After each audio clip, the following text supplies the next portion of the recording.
Thanks for downloading this episode from Teachers Talk Radio.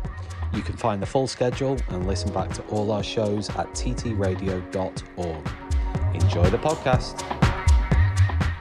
This show is brought to you in partnership with John Catt Educational, publishing professional development books and resources to support great teaching and learning in schools around the world. Have you checked out their latest releases?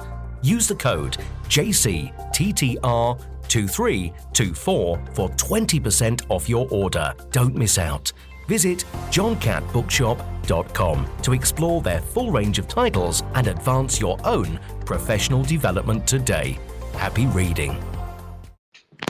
Good evening and welcome to not another edition of Staff Room 101, but instead it's The Late Show with Lucy Neuburger. It might get a little bit Staff Room 101 in here though, because we're going to be talking about World Book Day, which apparently is tomorrow. Not that you'd ever know, unless you're a primary school teacher, in which case you've known for the last few months. So it's going to be World Book Day soon. There are many different views on World Book Day, and to explore some of those views, we have Lucy, primary expert Neuburger. Always can rely on a lovely intro from Tom Hopkins-Burke. Good evening, edufolk, and welcome to, it's Wednesday, and that's why I'm confused, because you probably think that I've got lost. I haven't. I am just doing a bit of an impromptu show this evening for World Book Day, which we know is tomorrow. Now, I always wonder about doing shows like this because I always think to myself, is it a good thing to take something that in my mind is well loved, well known by many people, and as well as looking at the positives, maybe looking at some of the negatives as well. And I thought, oh gosh, well, maybe there aren't any negatives. Maybe I'm just kind of not thinking, what could possibly be wrong with something such as World Book Day. And I suppose this is less about picking holes as such, and more about kind of taking a sort of wider look at World Book Day and maybe understanding a bit more about the difficulties that arise with it, and just seeing sort of maybe if we can. Well, I always like to, if I'm going to bring something down, I always like to bring it back up again at the end. And I think it's important that we don't leave this show on a negative, and that we explore with kind of open minds, shall we say. Now, certainly those of us in the primary sphere will be well aware that, 7th of March, when it rolls around, that's usually when World Book Day falls. It's been going for a while now, and it becomes a national and international conversation. Interestingly, those of you that are regular listeners to me will know that I'm based in Portugal. It's an international school, and we have acknowledged World Book Day in the past. We are a British international school, so we have acknowledged it in the past, but we decided to not formally acknowledge it this year because the organisation that owns our school and a number of others around the world has its own events in place, and so we made the decision to stick to those events and to not, as well as that, have World Book Day as well. We had a sort of a reading day where children dressed up in pajamas, and we did lots of book-based activities. We've also had a lot of other things going on as well, including today. I've just come off a day where we've done a play in a day, and this is happening throughout my school at the moment. So it was year 2 on Monday, year 3 yesterday, and then us today. And these actors come in, and they are actual jobbing actors. I don't know if you can call them that. They're touring actors, they are employed actors. I don't even know how to explain it. And when they're not singing and dancing on stages in the West End, or indeed around the world, or on cruises or whatever, they go around schools and do these things called play in a day, and or something to that effect. And essentially, you start your off timetable all day, and you put together. It's not an entire full-length production, but it is a condensed version of a show. And so I've got the songs from Oliver going round and round in my head because that's what year four have been singing all day. Side note, if you can get involved in something like that or get something like that going in your school, thoroughly recommend. Kids love it. And it brings, interestingly, I always think of things like that, it brings the ones out of their shells that you don't expect, but also the ones who are maybe a little bit challenging on occasions. Well, at least in my case today, I found absolutely thrived today. So it just goes to show that, because I think a lot of us dread things off timetable, and often things like World Book Day involve things being off timetable. Think, oh gosh, chaos is going to ensue, particularly if children are dressed up and things like that. But it's not always disastrous. And as someone who is a known cynic about many things, I thoroughly enjoyed that. So that's your sidebar for today. But back to the matter in hand, and I've also got my lovely guest, Miss N, who I've seen has just appeared, and I'm very grateful to her for coming in this evening because it was very short notice, but she is here and ready to go.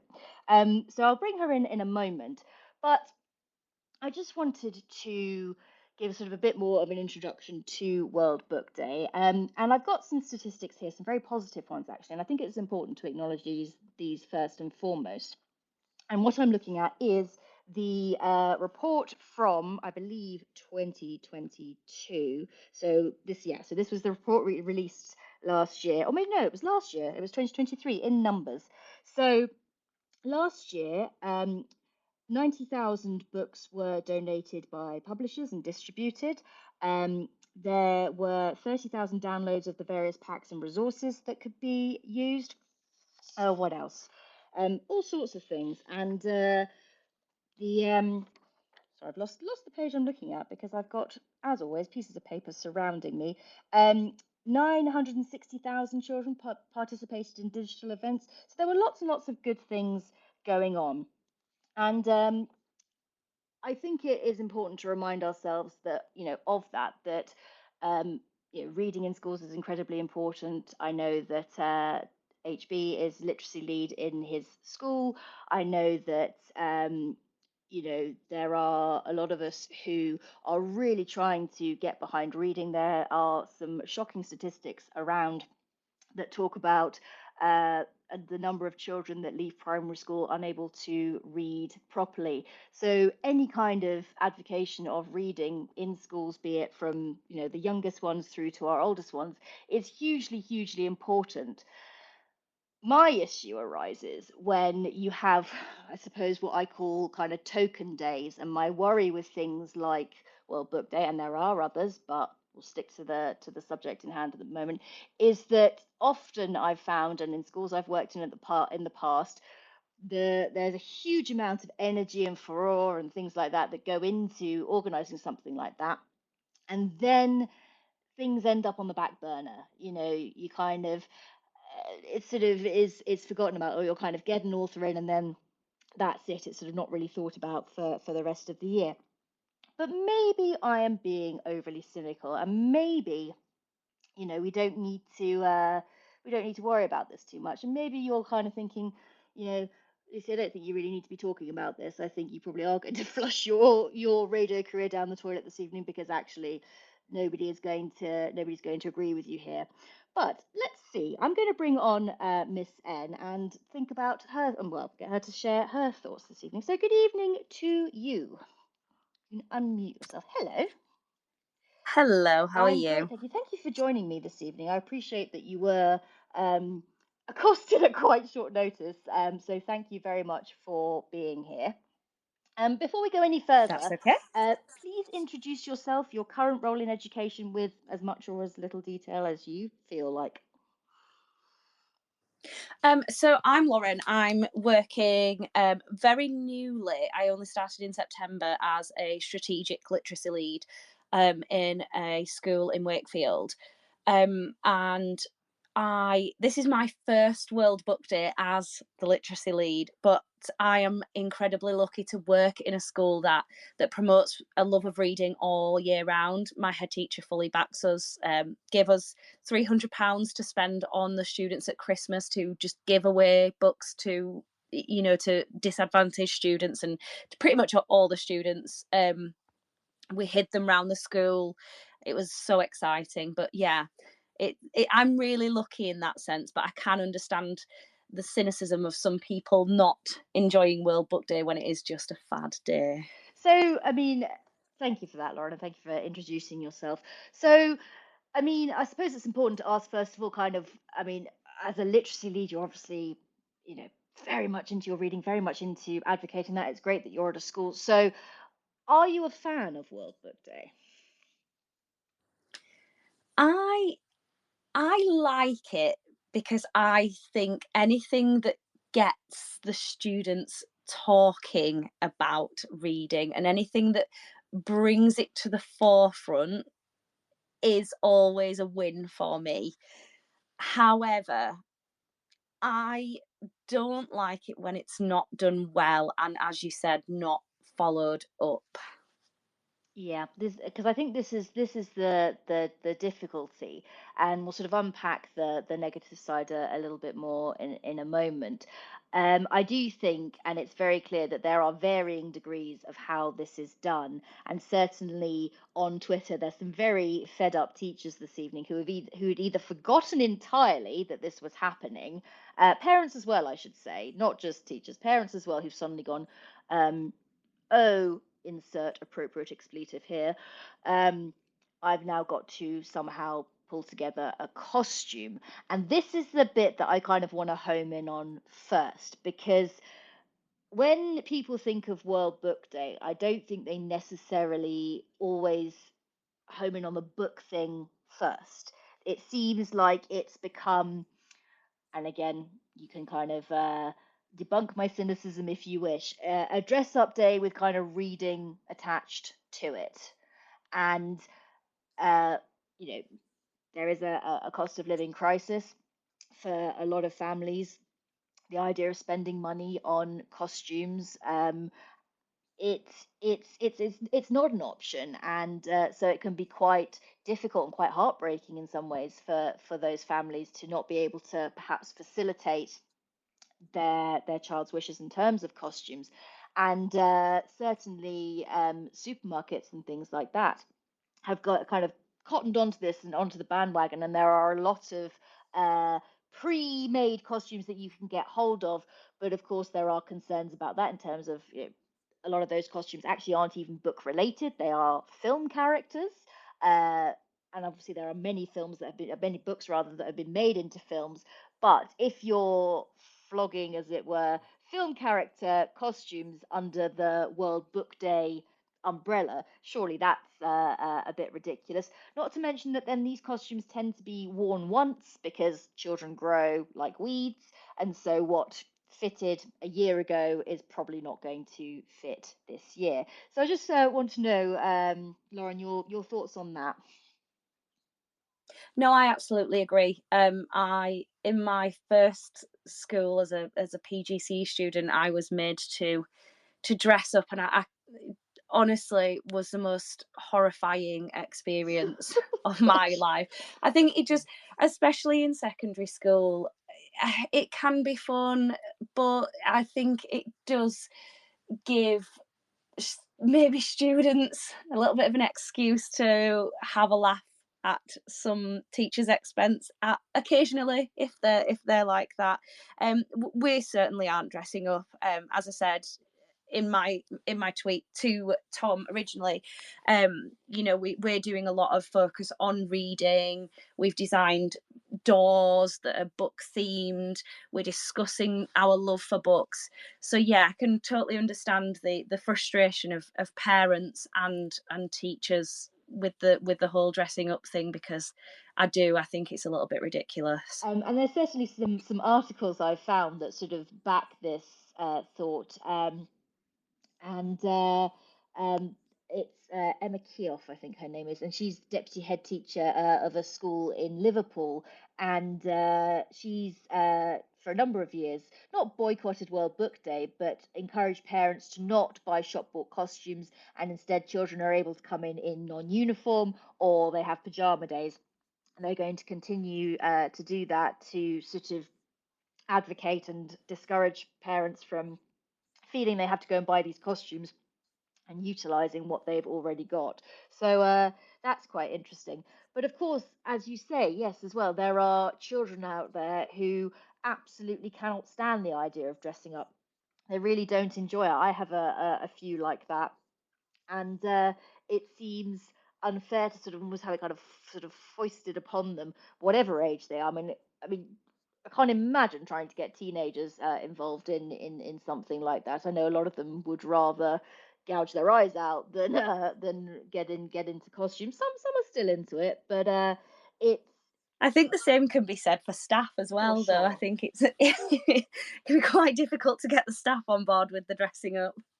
Yeah, and I think as well when you've got Halloween's become much more of a thing. So certainly at my school we're expected, I say expected, the done thing if you like, because I've never sort of been anywhere where it's been sort of I've been told I have to, but you also, or at least I felt I don't want to be that teacher who's kind of the obvious killjoy, as it were.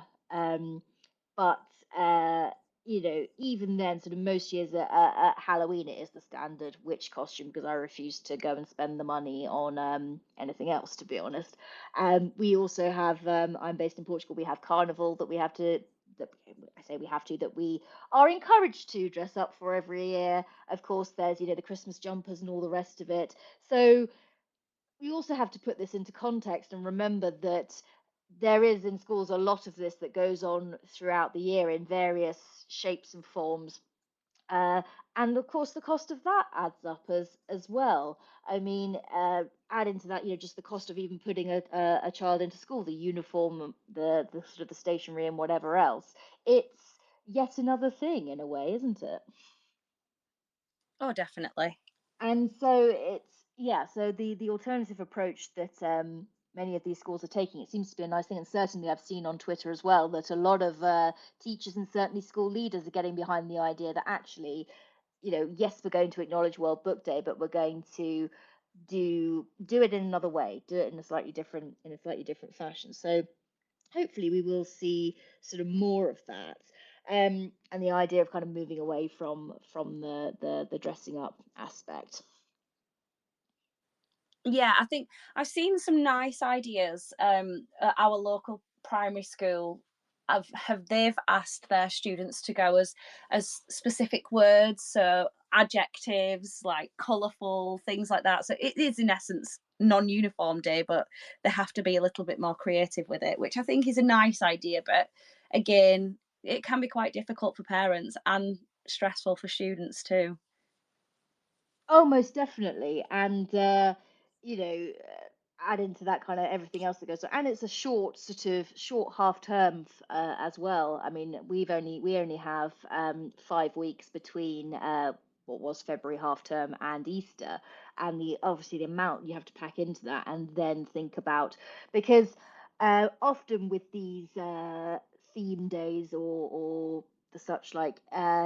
You're encouraged to kind of do some sort of standalone lessons as well, aren't you? And that always bothers me because we kind of get memos through and things that say, or I have done in the past, that says, think about something you can do for World Book Day. Well, that involves planning, that involves resources. And again, I know that's my job. I'm a teacher. I'm not trying to sounding like such a grumpy gills, but it requires, and yes, of course, there are resources that you can access through World Book Day itself, but it still requires you to have a think, and standalone lessons, as anyone knows who's tried to kind of do cover work for their classes, or certainly during COVID and things like that, it's an absolute nightmare. Absolutely. And I was having this, not necessarily a moan because it is my job and I absolutely thrive from it, but in the sense that World Book Day has fallen slap bang in the middle of my mock marking week. And I kind of have, for my role, it's the biggest week on my calendar of the year as such, but also the biggest month, as you said, 5 week half term. you've got mock exams, 3 year 11 classes. It's just chaotic. So it can get a little bit stressful. I mean, I've been planning our World Book Day, I think, for 3 months now. Oh wow. So you can imagine the kind of, not necessarily just standalone lessons, but it's the whole, like, as I said, I am lucky to work in a school that really pushes reading, but it is a massive whole school initiative. We've got all of the year groups involved and doing various activities, and on the build up this week we've had designing of doors and book themed characters and things like that. So it is massive, and it's a massive sort of week, never mind just day. So yeah, the planning that does go into it is huge. Just to point out, it's also National Careers Week this week. So talking of extra workload, you've got 2 big events all in one for secondary schools. Oh blimey. And International Women's Day on Friday. Oh yeah, I mean it's just honestly though, I mean in terms of kind of calendars, and I hope that nobody from my school is listening to this right now, because whoever did our calendar for this 5-week block, I need to have strong words with, because there's a lot happening. The one upshot, actually, I say the one upshot, that's being really cynical, but an upshot is that we do not have to write reports before Easter. So, because we were on 3 a year, and it was decided by current head who started in September that was absolutely ludicrous and that 2 was fine. So, there is a silver lining, which is always a good thing. But yes, a small win. Always, I'm all for the little wins. So yes, I mean, when we think, I suppose there's also that aspect of it too, the kind of the build up to it as well, because you don't just kind of, this stuff doesn't just happen either.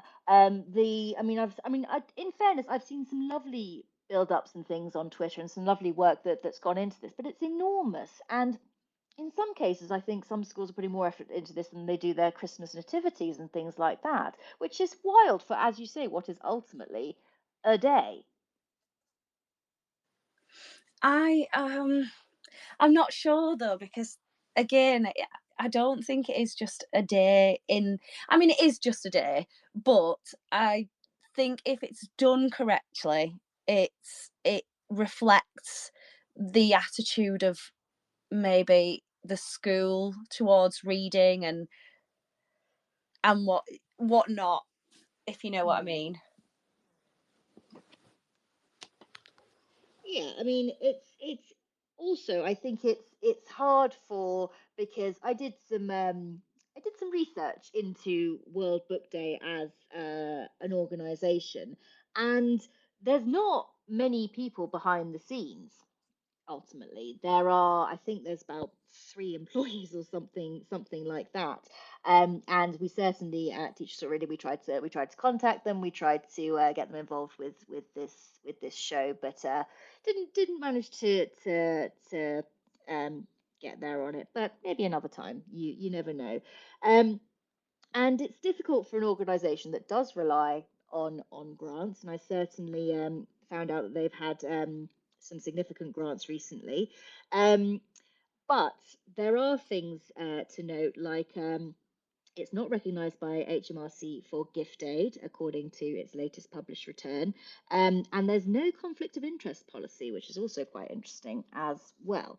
However, and the other thing that's maybe or maybe not important to note is that they were actually, World Book Day itself was actually in 2022 finished the financial year in a deficit. So they were in a little bit of trouble, which is sad to hear as well. However, having said that, what I also did find was that they are they're very keen to kind of move forward. And whilst we are kind of, I suppose, picking holes a little bit here, um, I found that they have a strategy that they have set out for the year 2023 up until 2027.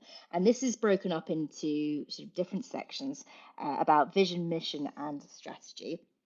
And it's clear that they do acknowledge that whilst the day itself does have significant impact, this needs to be kind of wider reaching, And it's, well, that is the cornerstone of what they're about. It's important to make sure that that continues year round, because, to be honest, until I start seeing the sort of the social media output, or people start talking about it at school, I forget it exists.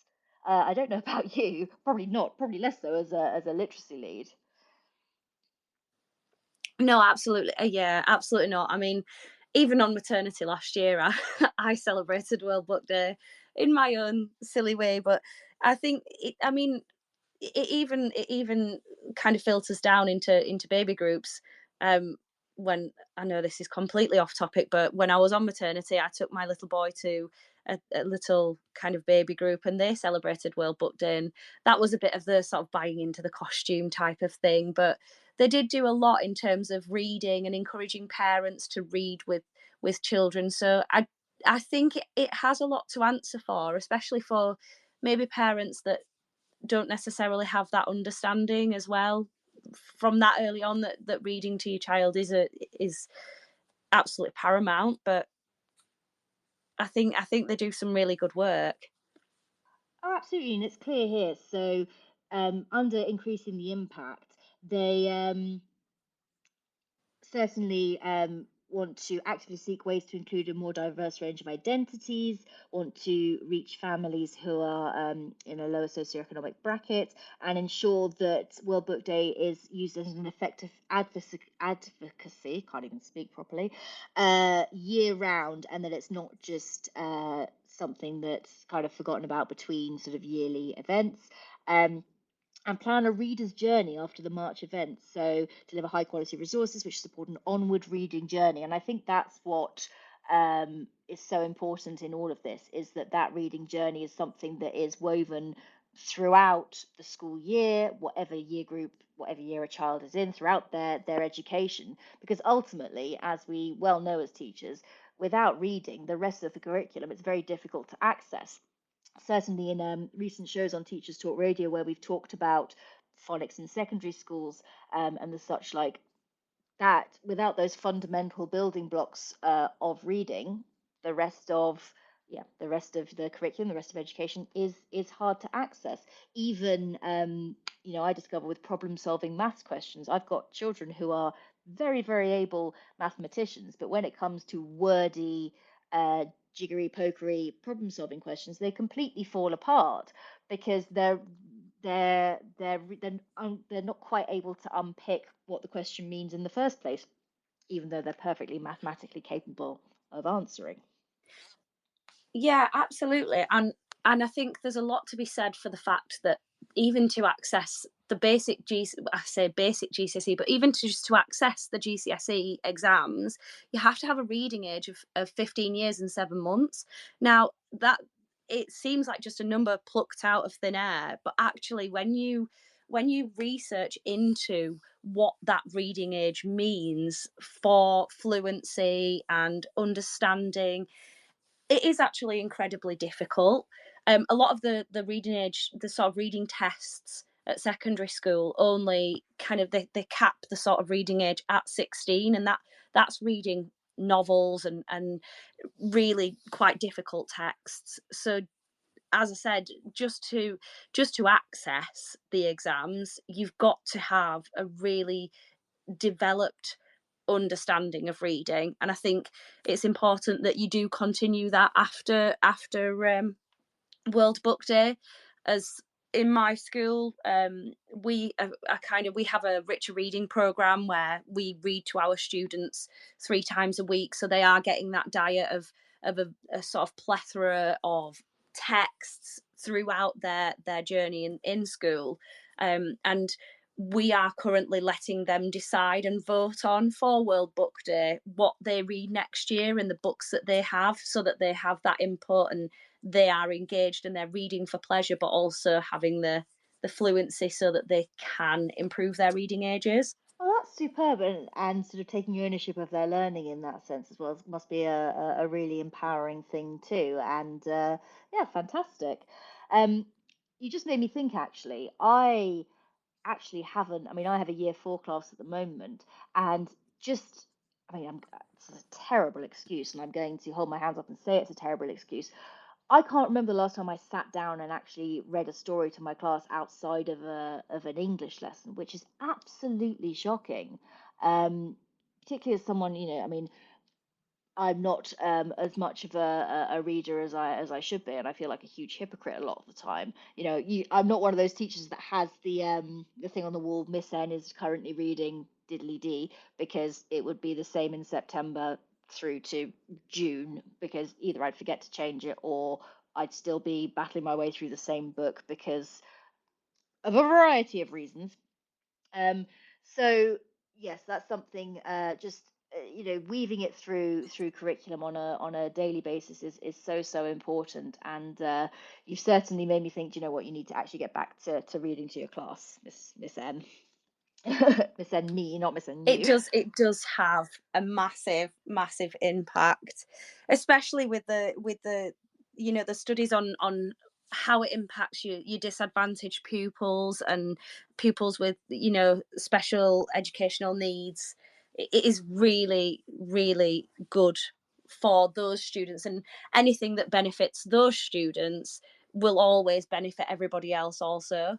Oh, most definitely. And actually, this feeds quite nicely into the second objective that's part of World Book Day sort of ongoing strategy, which is to improve life chances for children through reading. And a large part of that is to engage the least engaged, so those who don't see reading as part of their lives, have needs that prevent them from engaging positively with reading, because of course that's a huge aspect, or possibly come from more disadvantaged backgrounds. And so they're looking at targeted intervention, so looking at the economic barriers to reading and more local interventions, which would be hugely important. So looking into the community as well.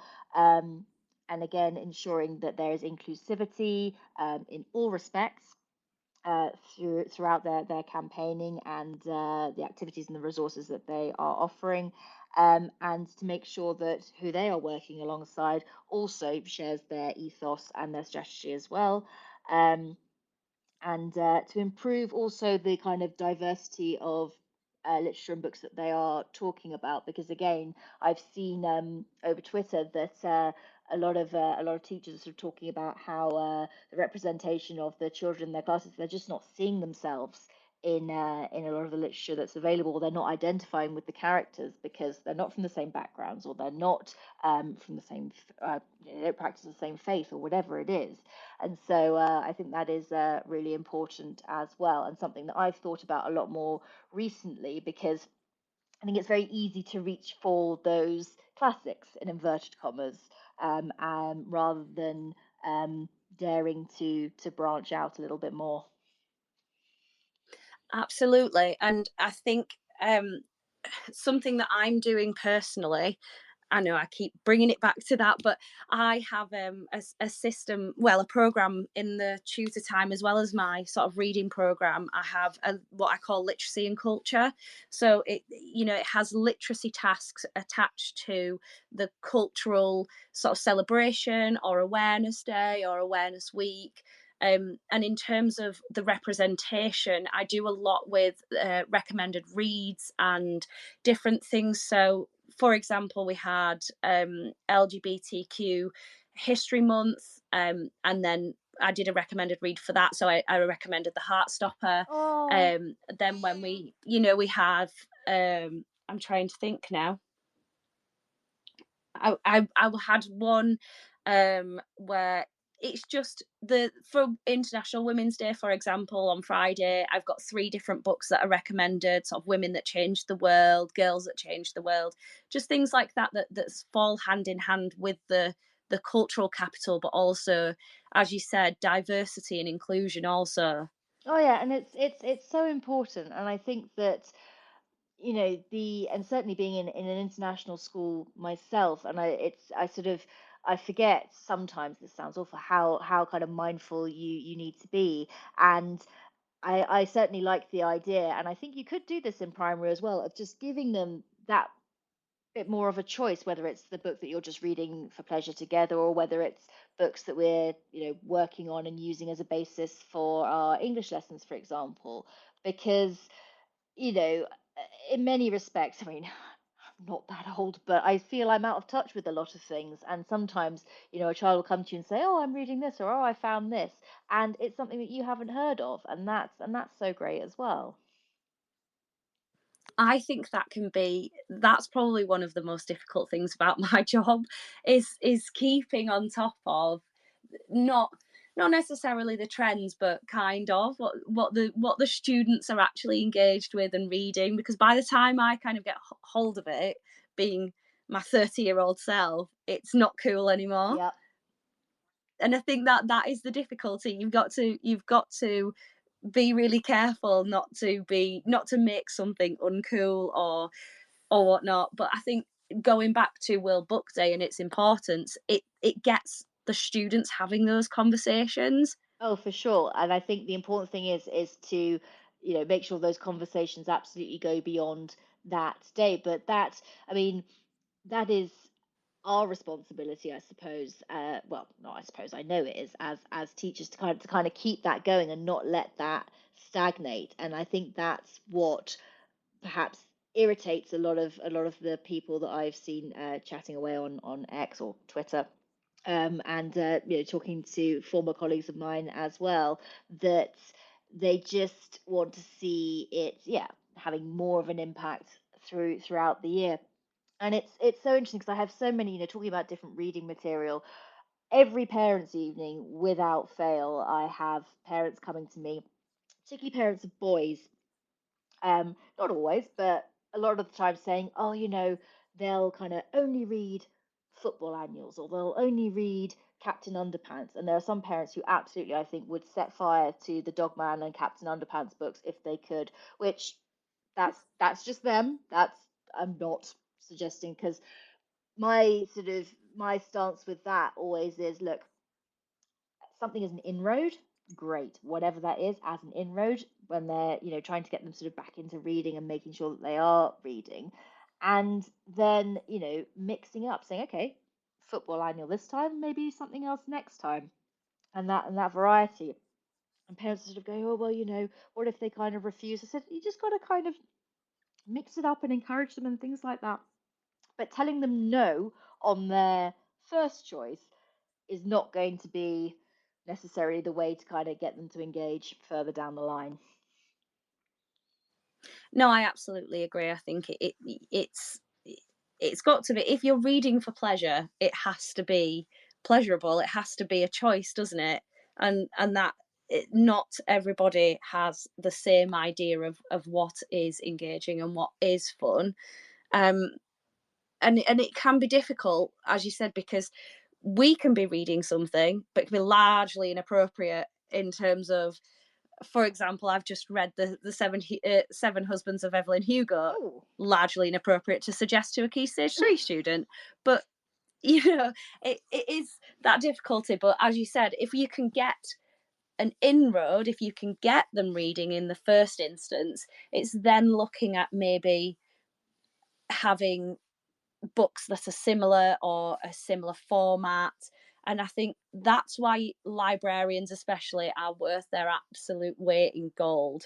oh, certainly. And they are, they're always in the know. And I always feel, because again, and I'm sure you get the same thing, repeatedly asked for recommended book lists, and I'm that person who will go on to a particular website, or I'll just Google reading list for an 8, 9-year-old, and that's what I'll send. I don't know what's on there half the time. Some of it I've read, some of it I haven't, but whereas if I take a trip upstairs to the librarian, I can get a kind of bespoke list. "Oh, have you seen this? It's new." Or have you kind of, "No, I haven't," because of all the million things I'm trying to keep on top of, the sort of the 8, 9-year-old reading list, and I should be better about it. I absolutely should, and certainly, as a primary teacher, where we're putting those reading building blocks in place. I definitely think I should be more sort of aware of certain things, and also when parents sort of look to me for alternatives. And I often stand, because we have library sessions every week in school. It's about half hour where they take their return books, take books out, etc. And I have children come up to me saying, "What about a book about, do you know a book about?" And I sort of and ah, kind of sometimes, and I think, oh gosh, I should be able to, maybe not every topic or every subject, but it should be more on the tip of my tongue than it is. I think, yeah, I mean, we can't be expected, nobody can really, can we, be expected to be in the know about every single book that is published, and that's the difficulty. But quite often, a bit of a cheat, I will take the last book that they've read and type it into the very popular website for books that deliver in one day, and just have a look at the sort of the suggested reads, in Mm. essence, so that you can kind of give them a similar text or a similar book in that sense. Oh, most definitely. I can see Mr. Mark Cratchley has joined in the chat this evening. Mark, lovely to have you as well. I haven't spoken to you in a while, but what piqued your interest, or what would you like to say? What are your thoughts on World Book Day? Well, as an English teacher, I love it. So I know there are, obviously the problems. I've been listening in about the. Can you hear me? Okay, by the way, I've got a different Yeah, mic. yeah, loud Yeah, and cool. clear. Yeah, obviously there are problems with buying costumes and that kind of thing, all that sort of thing. But I think the idea of it being like a wow starter almost, it's the impact of the day and the ripples it creates afterwards. It's that's the goal really for it, isn't it? It's not about the costumes, it's not about the dressing up. You make it memorable, but it's about making sure that you can establish, excuse me, and embed a reading culture and a reading community within the school. What you were just saying about reading lists as well is really interesting. So I've been doing lots of work with the Cheltenham Literature Festival. They've got a scheme, reading teachers, reading pupils. So it's basically a book club for teachers. And you take those books into the classroom or with book clubs, and you're all reading the same book. And when parents ask me, say, well, I can recommend this. This is very similar to this, or if you like this, you like this. That kind of thing. But also recommending then to the families to have like a family book club. So whether they read aloud together or they all get a copy of the same book, and they share their thoughts and ideas about it. I think parents being role models is absolutely crucial. So all these families who are saying, "Well, I can't get my kids to read," I say, "Well, if do you read? If you read as well, then maybe that might encourage them. They see that role modeling happening, and it'll encourage them to read as well."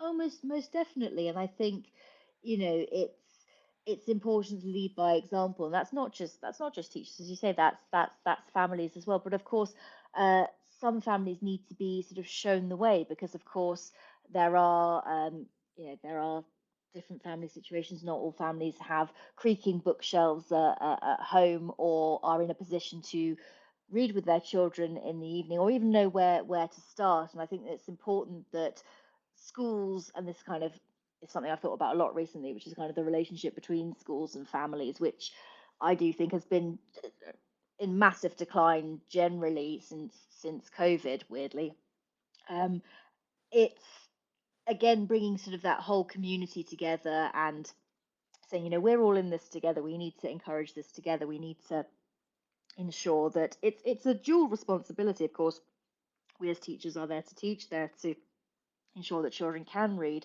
but that does need to be uh, reinforced at home. But in some cases, or in many cases, families, guardians need to be guided, need to be shown the way. And I think part of World Book Day's strategy, or certainly I know part of World Book Day's strategy kind of going forward, is to reach into those communities and to have a greater impact in that respect, and sort of across the year, rather than just as a day in March every Yeah, year. absolutely. I think, that, and again, I'm sorry, I'm going to keep on banging on and selling this, promoting this, the reading teachers thing. A lot of the schools, a lot of the teachers, they have book clubs which the parents are invited to, and they have book clubs that are exclusively for the parents, that they will be reading the same books as the kids, that the kids are reading in the classrooms. Oh, that's super cool. And they have, yeah, it's great, it's really good, and it's a chance for them to kind of get involved in the activities that the kids are doing. And again, it's that them being a good role model. So there's some of the clubs, the parents are with the children, there's some of them the parents are on their own, together doing it. So encouraging that kind of activity, I think, is really, really key. Oh, most definitely. Question for, I suppose, both of you, for Lauren and for you, Mark.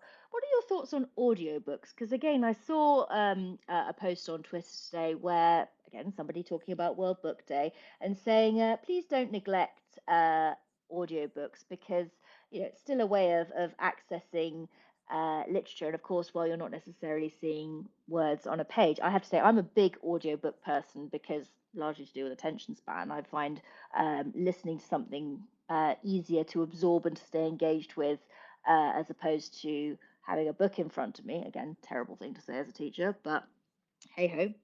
Um, yeah, your thoughts on audiobooks? I'm a massive advocate for Yes. audiobooks. I absolutely. Or in fact, so much so that whenever anybody mentions it, I will shout at them and tell them audiobooks are it is reading. It is. Um, excuse me, but I think, especially for busy teachers, well, not even just busy teachers, but the way of the world, and it goes back to this idea of the parents modeling reading. It's, I think sometimes it's the nature of society at the moment. People just don't get the time. Um, and I've got a 35-minute commute. I listen to books through that commute every single day. And I will talk to my students about that, and I will explain that. But it just goes back to the sort of the rich reading program that we do. We will never ever ask a student to read out unless they volunteer Oh, themselves. absolutely not. uh, Different, so yeah, like anxieties and whatnot, but actually it is proven that reading to somebody and having the expert read to you improves your fluency, improves your vocabulary, and hearing the vocabulary said by someone who can actually say it is massively beneficial. So yeah, audiobooks all the Oh, way. most definitely, and that reading for expression as well, because I find increasingly the vast majority of my year four class can read very fluently, but it's a bit kind of robotic because they're just trying to kind of get through it. Um, and they kind of understand what they've read, but it's I think because they're concentrating so hard on making sure they sort of read perfectly in inverted commas, they the sort of that expression is somewhat lacking. Whereas if you listen to audiobooks and listen to how somebody is voicing a character, or how they're reading punctuation, for example, because again, I have an ongoing battle with children where I'm kind of like, read it to yourself. Where are the natural breaks? Like where sentences are a paragraph long, and like, no, just one comma, maybe just one comma. Like, forget the um colons or anything like, or semicolons rather. A comma would be nice from time to time. Whereas if when you're listening to somebody read something, and they can maybe see it in front of them as well and see where those natural pauses and those natural breaks are, again, I think that can be really helpful as well. Oh, Absolutely, I'm a big advocate as well. I think they're great. I mean, the first books we read, so to speak, are read to us, aren't they? And if that is reading. We are read to from, well, hopefully we are read to from a very young age, and that can continue. And it's also, audiobooks are a really good tool for those readers who do struggle. If they've got the book in front, the text in front of them, and the audiobook at the same time as well, that's really, really helpful for those kids who do struggle to read sometimes. oh, most definitely. And I think that there's certainly a case for maybe using those more in class. And actually, it's only just again um, reoccurred to me. I'm sort of I again, you forget that these things exist, and well, I use them myself, but sometimes I think, and I just sat and thought, why aren't you using that in class? Why aren't you kind of uh, utilizing that a bit more? Because actually, you could, because I'm always looking. I find.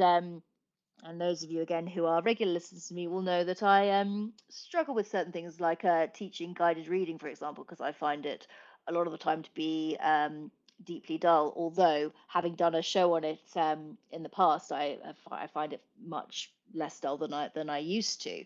But there are sort of opportunities to create activities where it doesn't have to be boring, where you can use audiobooks and things like that. So I'm creating my own inspiration with your help this evening, both of you. So that's great. Yeah, it gives. I don't think it just. Oh, No, sorry. no, go Go on on. after you. I was just going to say, just going to add to that, and I don't think it just stops with the fiction text and reading for pleasure. I think a good school will embed reading and the expert being the person who reads any piece of text. So as you were talking about earlier, students not being able to read properly the lengthy maths questions and whatnot, and especially in secondary school you have sources in history, geography, science, etc., that are quite lengthy. So I am a strong believer that the expert in the room, i.e. the teacher, should be the first person to read that to the students so that they are accessing that information. So yeah, being read to and hearing the information is much more powerful. Almost definitely. Mark, what did you want to add into that? Yeah, no, I was just going to say again about the audiobooks as well. I mean, from a practical point of view, I mean, it gives you a bit of a break from sitting and reading in one sense, but also it provides variety. And you mentioned it earlier about diversity in text that you're reading in the class. And the audiobooks are a perfect opportunity for that. So one of the books I read a couple of years ago, or recently, part of this program, was Cane Warriors. I don't know if you've come across it by Alex Wheatle. Um, so I mean, I love reading and I love doing voices and different accents and things like that. But when you've got a thick Jamaican patois, there's no way I'm going to be doing that myself. And to have the authentic voice of the author reading as well is something that it provides a bit of variety and something new for the children to understand or to listen to and appreciate as well. Oh, most definitely. And yes, I think you do have to be, again, mindful of what you are reading, and absolutely for a variety of reasons, which we could talk about ad infinitum. There are certain voices and accents that I just wouldn't attempt because it just would not be right to. However, I my Veruca Salt voice is well known, and I enjoy reading Charlie and the Chocolate Factory to children just so I can do my Veruca Salt voice, which is sort of a very spoilt kind of clipped version of my own voice. So things like that are fine, but yeah, there definitely are spaces where having audiobooks and having them read, yeah, either in the author's voice or by somebody who can embody that character far better and more appropriately than I could. Most definitely, I've certainly had a conversation with a teacher at school who read Kensuke's Kingdom. Those of you who are familiar with it, to a class, and tried, and this was early in his career. He confessed to me, tried to do Kensuke's accent, and says it still kind of haunts him to this day that he even went there. So live and learn as we always do. Mark, I can see you're quite shocked there. Yeah, it's just a no go, isn't it? Really, Oh, it's it's yeah. yeah, no. And certainly of course there are kind of incidents occasionally at school where children kind of mock accents and things like that, and I said to them, no, we can't be doing things like that. That's absolutely not okay. Um, but it also, situations like that go to prove that there's definitely, as we've already touched on this evening, a need to make sure that the reading material we are sharing with our children in school is diverse in every which way, so that they are experiencing that variety throughout their schooling, and not just kind of as a sort of token add-on here, because much like I said with World Book Day, of course there are events like we've got International Women's Day, as we mentioned, on Friday, and things, well, women should be as a woman myself, should be advocated for year round. But of course, much like all these things, just like when Tom HB and I talked about Valentine's Day, love should be a year round thing and not just a day once a year where those of us who are maybe not a fan just get to kind of sit and be grouchy. So I think there's a lot to be said for all these things.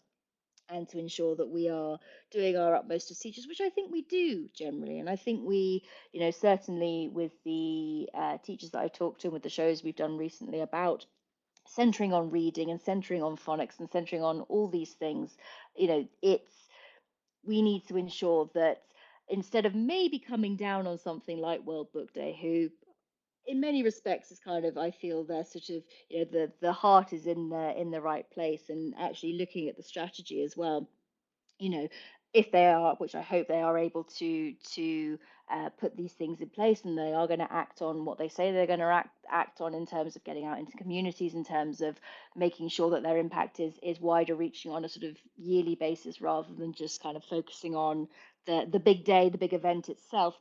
Then that's I think all these things are promising and then heading in the right direction. And speaking of books and reading, I should remind you that this show and all our TTR shows at the moment are being sponsored by John Catt Educational. And we still have a 20% discount in place. We've had this for a while, but we won't have it forever. So if you have not already made use of it, then you need to make use of the following code, which is JCTTR2324. That is JCTTR2324. And that gives you a discount on the entire catalogue at johncatbookshop.com. So do go and have a look. Now, this is, I mean, you might read CPD books for pleasure. Some of you might, that might be your jam, or it might just be that you want to up your knowledge on a particular area. There are a few books I've definitely got my eye on at the moment, certainly from authors that we have interviewed in recent times and we've spoken to here on Teachers Talk Radio. So do go and have a look. Do go and add to your collection, and yeah, enjoy. Happy reading. So making sure that we're doing our bit as well. So, before we wrap up for this evening, I just want to check in with our two speakers again this evening, see if there's anything they want to add or any kind of take home message for World Book Day tomorrow, or just for reading in general. Lauren, anything you would like to uh, say, just to advocate for reading or to pass on a message of love for reading?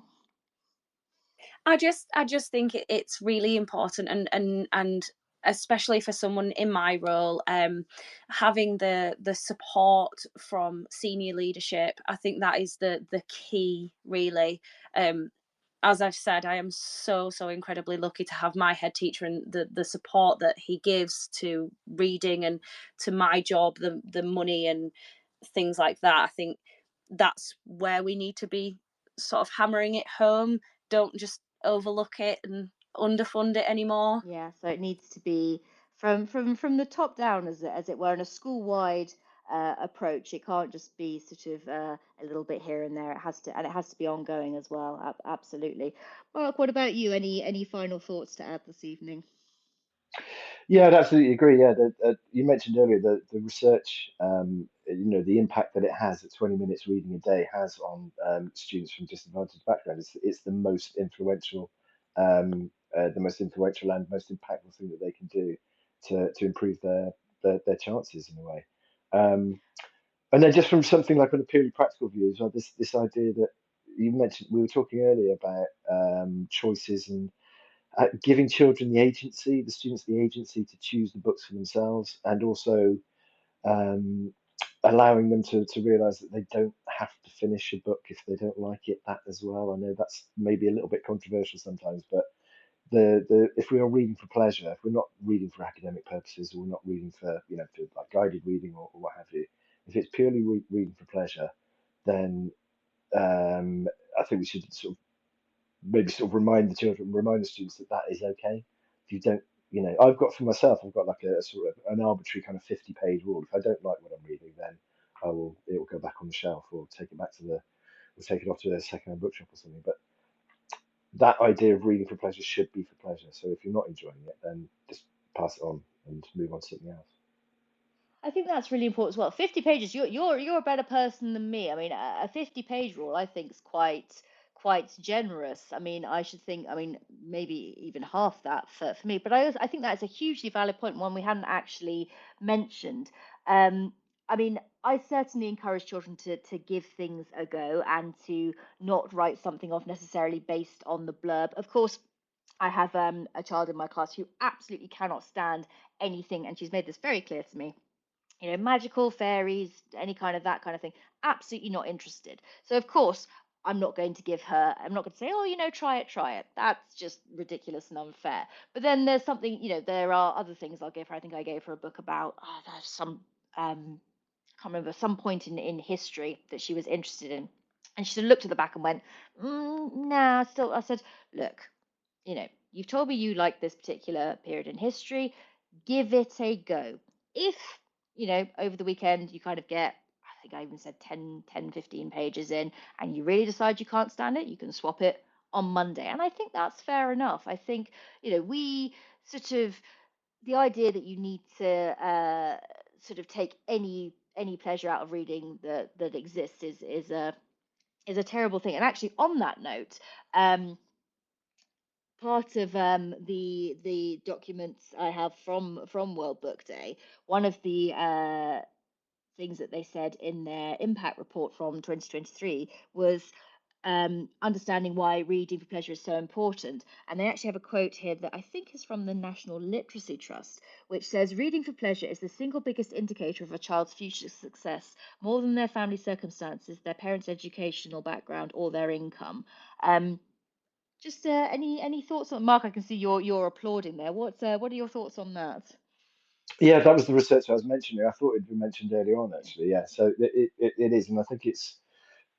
Even my own son recently, he's been saying, "Oh, why do I have to read? Why do I have to read?" So, well, this is why. In 20 minutes a day, you show the kids this information, and hopefully that might, that might sort of persuade them to pick up a book again, especially if they're formal readers as well. I mean, I've worked in primary and now I'm in secondary, and you do see a massive dip as they come through from year six, seven, and it starts to decline again. It dips down again when they're sort of year eight and nine. So it's trying to maintain that momentum that they get in primary schools and keep that going through secondary schools if it's at all possible. And things like that kind of research to back it up, hopefully will perhaps persuade some children to continue or to start reading again. Hmm. Lauren? Yeah, just on the back of that, I just think it's really important to mention to the students also, further to that research, that reading and being read to is actually more beneficial for a student than their parents being financially better off than another family. So having that, having the expert reading to the students will help them make more progress than those students who are wealthier. So in terms of our PP students, it's huge. Mm. And I've actually got in front of me the 6 reading behaviors that encourage children to read for pleasure. And I think between all of us, we've covered all of them, which is being read to regularly, which we've talked about this evening, having books at home and school, obvious one, choice, again, very, very important. We've talked about that this evening. Trusted help. So yeah, and again, I know I've mentioned this evening that I need to up my game in terms of being aware of things. And I know, Lauren, you mentioned that you worry sometimes about coolness and about making sure that you're not taking the sort of the cool factor out of things that you maybe come to a bit late, and sort of being mindful of that. Finding time to read, and of course, time. I mean, time is a huge thing. I mean, I sort of say to my class, try and find kind of 10-15 minutes per day, and they'll sort of say to me, I have this club, I have that club, I get home late, da, da, da. And on the one hand, you want to say, surely you can squeeze a bit of time, but the reality is, it is difficult in today's world to find that time. And finally, of course, making it fun. So I think, in a roundabout way, we have definitely covered all of those this evening. And I think that probably the biggest takeaway from this chat this evening for me is that, you know, as much as World Book Day is kind of one day, and sort of there is a big kind of song and dance that goes with that, what we need to do is maybe take the positives that World Book Day encourages and make it our business to take those forward, make it our business to almost help World Book Day with their strategies, making sure that we are connecting schools and families, and making sure that we are encouraging reading, not just for the children in our care or the children that we are teaching, but also I think it was Mark who mentioned the parent book club as well. I mean, what a great idea to kind of make that encouragement sort of almost universal, which I think is fantastic as well. Um, Again, I want to mention to you that you've still got that John Catt discount available for us, speaking of reading and all the things we've done this evening, which is JCTTR2324. Go to johncattbookshop.com and find a wide variety of different books, primary, secondary, behavior, curriculum. It's all there. Go and have a look, go and have a sift through. If you can make a decision, I still haven't chosen the ones that I want. I've got about 8, 9 different things in my basket, and I probably can't justify them all in one go, or maybe I'll just buy them all. I don't know. I'll get back to you on that one. Um, in the meantime, I want to say a very big thank you to Lauren and to Mark for chatting with me this evening and sharing their thoughts and experiences. It's been very interesting, and as always with these shows, I've come away with a great deal to think about, and ended far more positively than I thought I would. So that is a great thing as well. See, we sometimes bring it down, but we always bring it back up, which is a great thing, or at least we try to here at Teachers Talk Radio. There are a lot of other shows and bits and pieces going on throughout the week, so do stick with us. Do keep checking our Twitter feed. We've just reached 19,000 followers. Tom, I don't know if you're there and listening in, but I think we are at 19. Oh, hello. Hello. What's Are we the at 19? question? Are we at 19,000 followers on Twitter now? Or X? 19,000 followers is the correct answer. To be precise, 1 second. To be Gonna. precise, we are on 19,033. Tom enjoys when I ask him these ridiculous questions partway through our shows because I like to check he hasn't fallen asleep. So if you're not Hope, following us, make sure you are following us at TT Radio Official. And of course, yeah. remember to subscribe at our website as well, which is ttradio.org. And you can catch up on all of our shows at ttradio.org/listen back. Oh, most definitely. And of course, I'll be back this weekend for the weekly review as well. So you'll get to hear my voice and see my face. There's a lot of me around at the moment, so that's good as well. Excellent. And a special shout out, of course, to our wonderful sponsors, John Catt Educational. What's the promo code, Lucy? JCTTR2324. And you can get 20% off your purchase at johncattbookshop.com. And if, of course, you're interested in having your services promoted on Teachers Talk Radio, you can, of course, get in touch with us at ttradio.org/contact. We'd love to hear from you. Oh, most definitely. Thank you for that, Tom. And I'm sorry to have interrupted. I know you're busy trying to mark mocks, is it? Yes, I weighed them this weekend, and I don't want to give you the answer. But, sorry, you weighed them? Yes. With what, a digital kitchen scale? With a Your digital, bathroom? well, no, it's my bathroom scale actually. Okay, and go on. I will show you. I will put the result out on Twitter. Oh, fabulous. Okay. I dread to think, how many papers are we talking? I've got one class of 24 now, and they did 3 papers, so 168 marks available. So, but one of the papers is technically 2 papers, but 2 slightly shorter papers. So it's essentially 3.5 papers total per student. So it's 24 students, so 48, 70, 72, 72 papers, kind of. Yeah. That's horrifying. I've got till next Wednesday.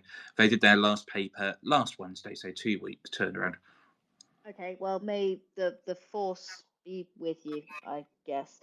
I tell you what, of course, I'm going to put some trash TV on in the background at 9 o'clock. Can't say what, of course, but yes, and then we're going to plough through. Well, maybe to counter Tom's trash TV watching, I should go to bed early and continue with my book about Anne Boleyn, which is sat untouched for Fantastic. a week. I'm currently marking questions about the religious settlement in Tudor England, so maybe you could do my marking. Well, this book is brilliant because it's actually about all the lies that were told, because I'm a big Anne Boleyn fan, and this book is all about how she most of the stuff you think you know about her is absolute rubbish, which is quite interesting. You're telling me she doesn't have 6 fingers? Nope, and wasn't quite the how do I put this tactfully before the 9 o'clock watershed? Um, didn't quite sort of misbehave at all, really, in the way that she's been portrayed, sort of well since. A lot of that is not true at all. So there you go. Hmm. Mm. Anyway, great show, and we shall remember to tune in on Sunday. Oh, absolutely. Thank you again to my guests. Have a lovely rest of the week, and I will talk to you all very soon. You've been listening to Teachers Talk Radio. Tune in live and listen back at ttradio.org. We look forward to hearing from you next time on Teachers Talk Radio.